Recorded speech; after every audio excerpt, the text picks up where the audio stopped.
Before we start this episode of Krypton Report, I want to take a moment and just give a shout out here to our Patreon. I know what you're thinking. Gosh, everyone's asking for money, and I get it. But our Patreon is only $1. $1 a month that helps us keep the podcast going. And what we do is we try to find interesting shows and topics and whatever we want to talk about. We've done, as of this little thing, our last recordings were on the Scream series. Brian and Tyler, that's me, do our own show where we record in the car, and it's kind of funny. And we talk about pop culture or whatever is going on. We also have the Supernatural podcast we've been reworking. It's taken some time just because of life. But we do movie commentaries as well. It's something that James and I have done, what we used to do on the main show that we've started doing here. So for $1 a month on our Patreon, you can get those shows. There's at least 4 a month. Also, there's my movie pitch show that I do. But also, what we want is if you're a Patreon, you can come on. You can come on the main show if you want. Or if there's something you want to come on and talk about, we can do it as a Patreon special. So all I want is for $1 a month, think about chipping in, joining our Patreon, and you have a voice to be part of things. Follow the link in the link tree or in the show notes below, patreon.com/KryptonReport. Part of the Press Play Podcast Network. Look up in the sky, it's a bird, it's a plane, This is Jason J. Lewis, the voice of Superman on Justice League Action. This is Mark Wade, writer of Superman Birthright. You're listening to the Krypton Report.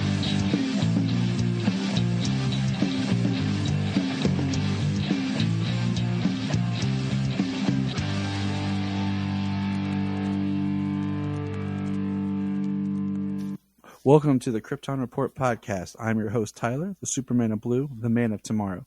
And with me is the Superman of Red, Mr. James Cole. What's up, buddy? Howdy, howdy. And not only are James and I here together for this glorious night of the return of Superman and Lois, but we brought along another friend. And what's funny is when we invited this guy back, it was just to talk about Superman and Lois, but something else cool's happened that plays into him too. So we're going to welcome back Mr. Levi. What's up, dude? Hey, how's it going? Long time, guys. Feels like it's been a long break since the last season. Gosh, it does. But at the same time, I can't keep track of time anymore. Everything just feels like it runs together. Since last we talked, Mr. Levi is a father, so congratulations officially on congratulations on the show here. Welcome to the club. Thank you. You will now be watching Superman and Lois with a new eye, and You'll probably cry more. Definitely. That's how we are. But what's funny is, so we invited Levi back, but if anyone remembers our previous, I think the last time he was here, we had a whole episode talking about McFarlane figures. And today, McFarlane dropped all this information on their Flash figure and Flash set and set everything to pre-sale. So we've been talking about it all day. So we're going to talk a little bit about McFarlane figures here. Let me pull out my note because they released. Okay, so to break it down, we officially got that they released 6 figures on their main line. Okay, but there's technically 7. Did you guys see the special mask off edition of Michael Keaton's Batman? Yes. I did. It's a Target exclusive. I may have pre-ordered that one as well. That's smart. Okay, so I'm gonna give a breakdown of the figures and we'll talk about them a little bit, just for any of the listeners right here. Just so you know, there may be a little spoiler in here because toys sometimes spoil things. If you don't want to listen, skip ahead a little. But here we go. The 6 figures are, of course, the Flash. Then we have what we refer to right now as like Barry Earth 2 Flash, where it's the Flash but in an old Batman suit. Then we have Batfleck, which is hilarious because just yesterday I wish they would do another Ben Affleck Batman. Like, I wish they would do the BVS Ben Affleck Batman, other than just having the Justice League one with the armor, the extra armor on it. So we have Ben Affleck Batman. We have Michael Keaton Batman. We have Supergirl with a flying stand. Levi and I are having this discussion because it seems like McFarlane never puts out flying stands anymore. And then the last figure is Dark Flash. Ooh, Dark Flash. Dark Flash. And then the Batmobile. That's the controversial one, I think. It is. And then the Batmobile and Ben Affleck's motorcycle. So that is the huge line. And I'll tell you something. They all look dope. Yeah. Yeah, that Batmobile looks sick.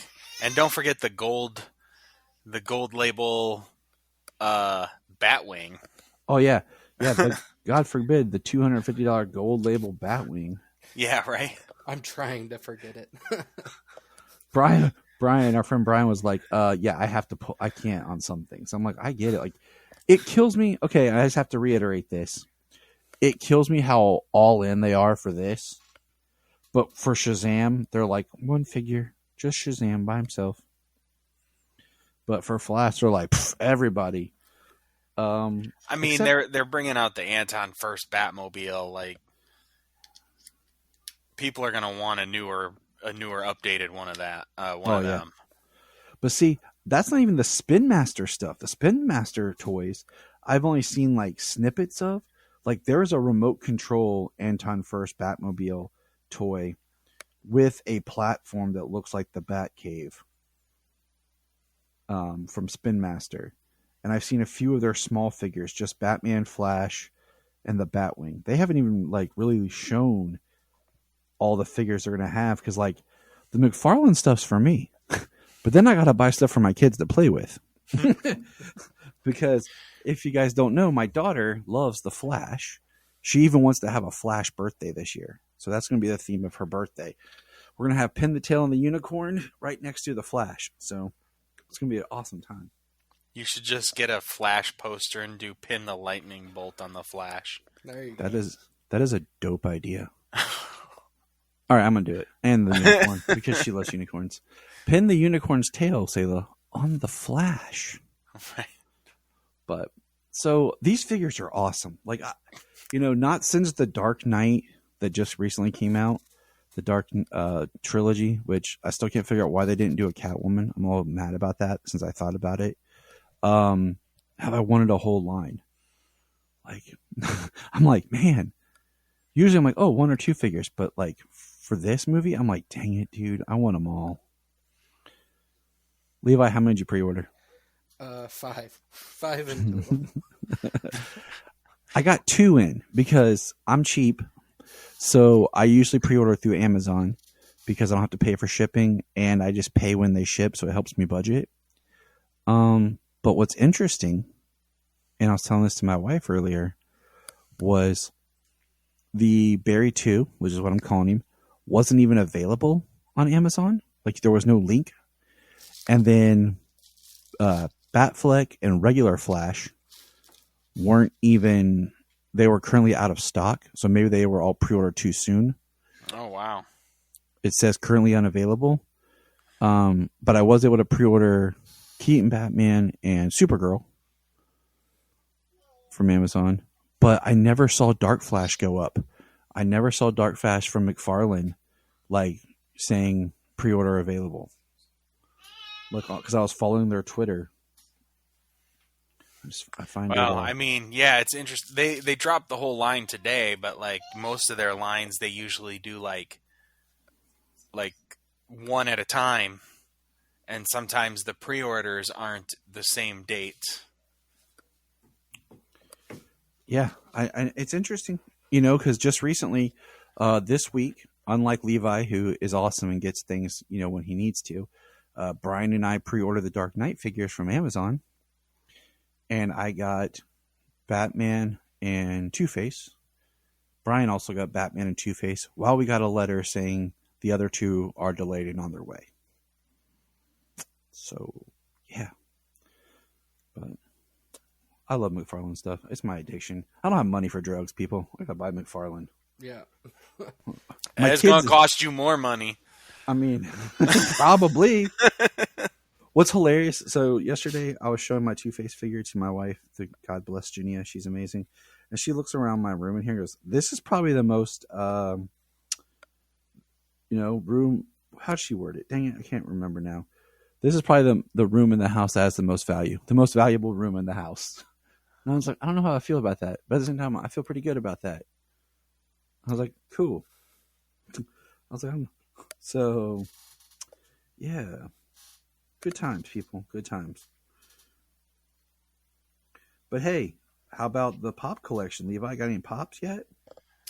Oh man, I'm buying way too many of those too. For Flash. I know. I don't know. Yeah. I don't know if you have time for like your whole like everything you've bought since last time we talked. For Flash, I have both Batmans so far, like in hand already. Supergirl,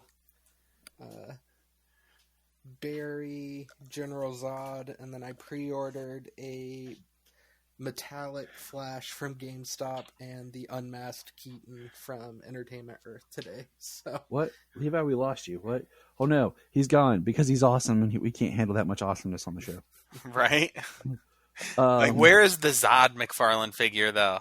that's Exactly. what I'm saying. Where is Zod? We And don't why- have a Michael Shannon. And why is okay? So the only one I got Supergirl. That's the one I have to add to my Kryptonian collection.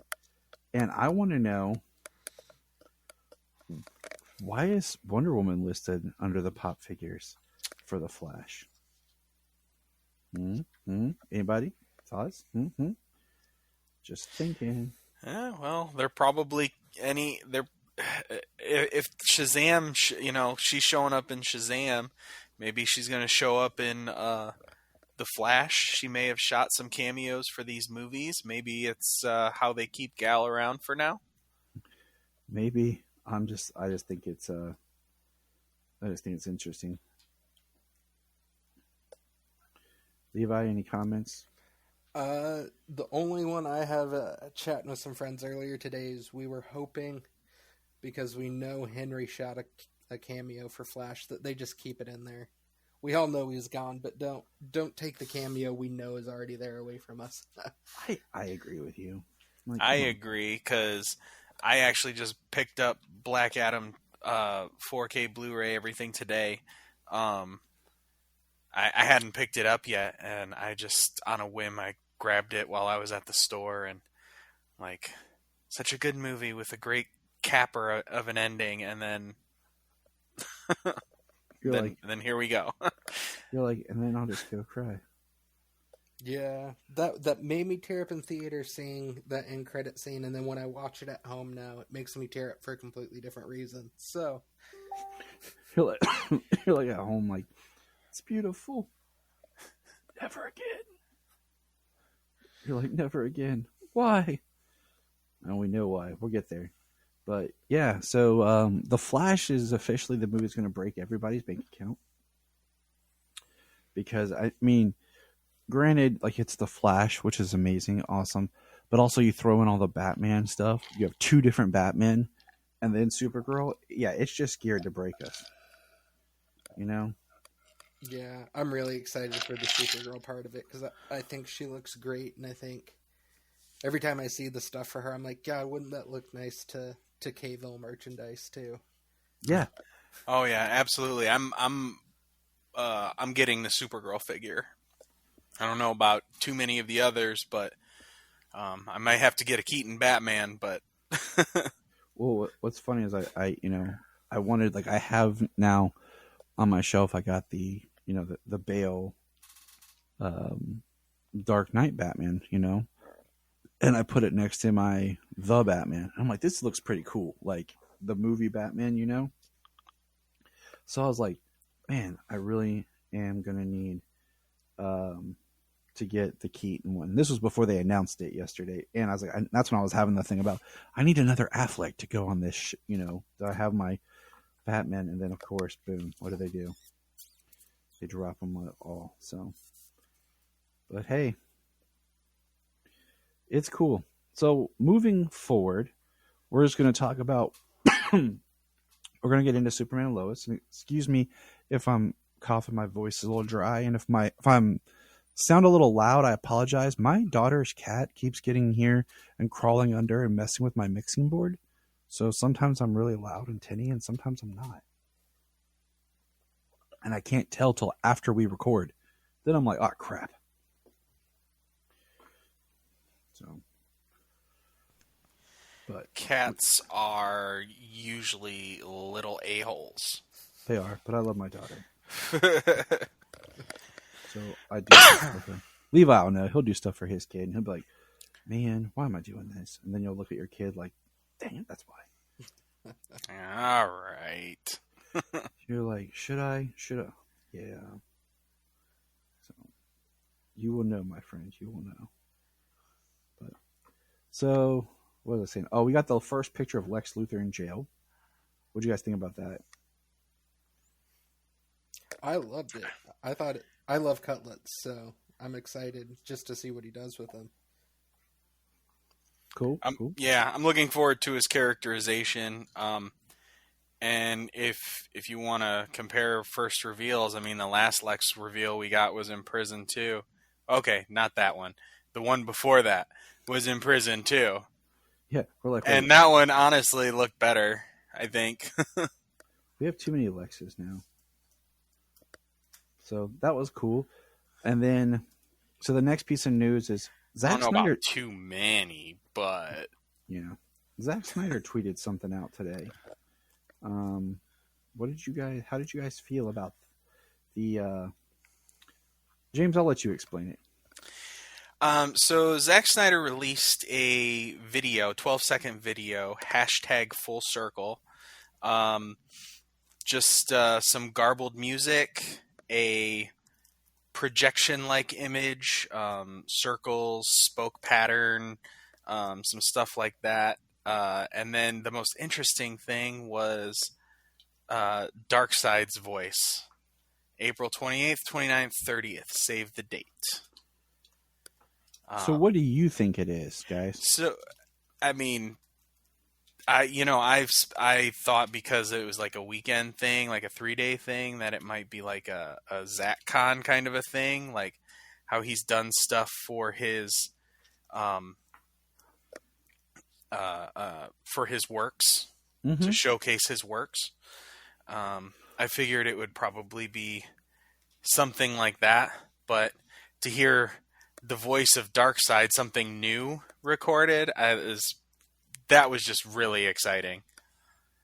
Even if it's just for like the con, but now there's a Zack Snyder's Justice League to be involved as well.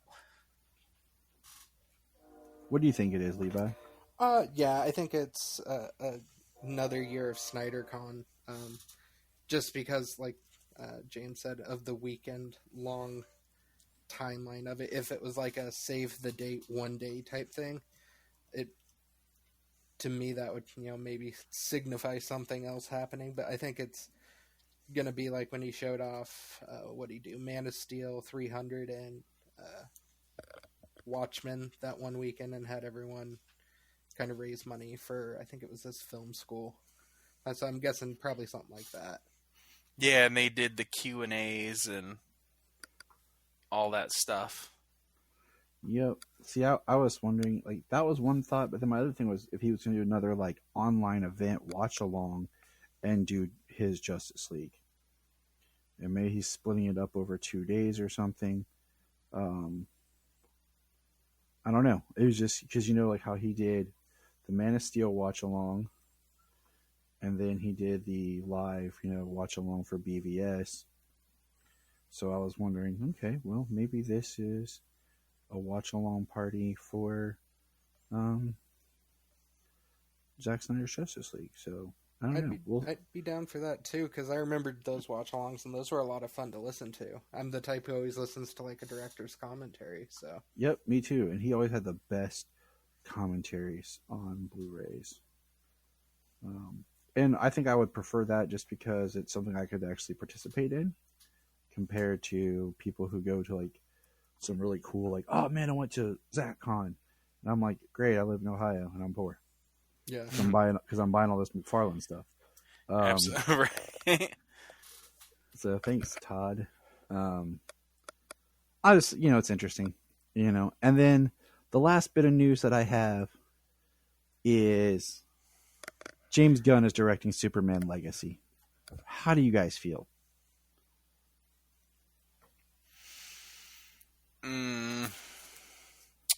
I mean, I kind of discussed it a little bit in the past. Like, if he does, I mean, I really hope he intends to stretch his legs with his tone and his humor, like the way that, because he's pretty pegged for being a certain type of director. And that's not, I don't think that's what just about anybody's looking for in a Superman movie. So I think, I hope he plans to broaden his horizons with this film. We know he's a great movie, a great film director, and a great storyteller. Levi, thoughts? I'm excited, especially with the comments he posted with kind of confirming what everyone already kind of suspected with him directing, where he, talked about how much Superman meant to him and how he turned it down in the past because he didn't think he had an angle for it, but this time he thinks he does. So if he thinks he has an angle, and kind of the angle he's talked about is Superman's Kryptonian and Earth heritage and how that affects him, if that's the angle he wants to go with, I don't think we've really seen it explored a ton in the movies, kind of how those two things, how did he put it, the aristocratic Kryptonian heritage with his farmer Earth heritage, how does that define who Superman is? So if he thinks that's the way to tell the Superman story, then I'm excited to see what he's come up with. Okay. Yeah, I don't think that visually he's become a really good director. He's a solid director. It's just, can he hold back from doing certain usual things? I try to be optimistic and positive with everything, and this would be him having to step up to the next level. It's going to be a bright movie. Even quote unquote James Gunn's dark movies are always bright, so people will love that. So I choose to be optimistic. Is he who I would have wanted to direct? No. I would have picked somebody else, but it's what we have, and it's out of my control, so I'm going to be optimistic about it. So that's my 2 cents. And if he feels like he's got an idea for it, if he feels like he's got the right angle and maybe the maturity for it now, hopefully he does step up his game and we get a truly great Superman movie. I think it's going to be my favorite Superman movie. I probably don't think so, but I'm not going to let that ruin my enjoyment of it. I'm not going to go in like, well, it's not going to be my favorite, so why should I bother? I'm going to be like, it's a new Superman movie. Let's do this shit. Yep. Because, the big thing is also, we're going to press pause and hear a few words from our other podcasts on Press Play Podcast Network. Hello, Brooks here with the Books with Brooks monthly book club podcast. Here's how Books with Brooks works. We read one book a month, and then we talk about it. Classics like Stephen King's The Shining, debut novels like We Are the Brennans by Tracy Lang, and tons of other compelling, life-changing stories, one book and 1 month at a time. So come read along with us, and then listen in. If you are like Tyler and James and can't get enough super talk, check out these other podcasts. Digging for Kryptonite, Supergirl Radio, The Last Sons of Krypton, The Superboy Legacy Podcast, All-Star Superfans, Superman the Animated Podcast, The Aspiring Kryptonians, Always Hold On to Smallville, The Geek of Steel, and Truth, Justice, and Hope. Remember to check out Krypton Report on all social media platforms. Go to linktree.com/Krypton Report. You find all of our report. This is Dan Jurgens, and if you want to have a good time, keep listening to the Krypton Report. We don't know, but also, the segue into, we got Superman and Lois season 3 back, and let's talk about that, because I felt Superman is back. I just throw this out there. Tom Cavanaugh did an amazing job directing this episode. You guys agree with me? 100%. Yeah, definitely. So I was super impressed. I mean, I know I was impressed before by Sparky, but God, it just felt like turning on the TV and watching this again.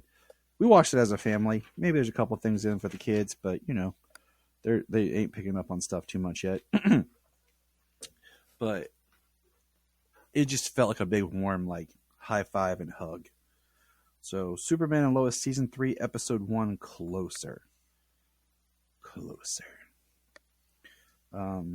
This episode picks up 27 days after the world was almost destroyed, and we're getting kind of a quick montage snapshot look back into the lives of all the characters as they're going back to regular normal life. You guys just kind of want to go beat by beat or kind of by character, like how you want to do it? Or just talk in I mean, general? we can go by. I mean, we can talk in general.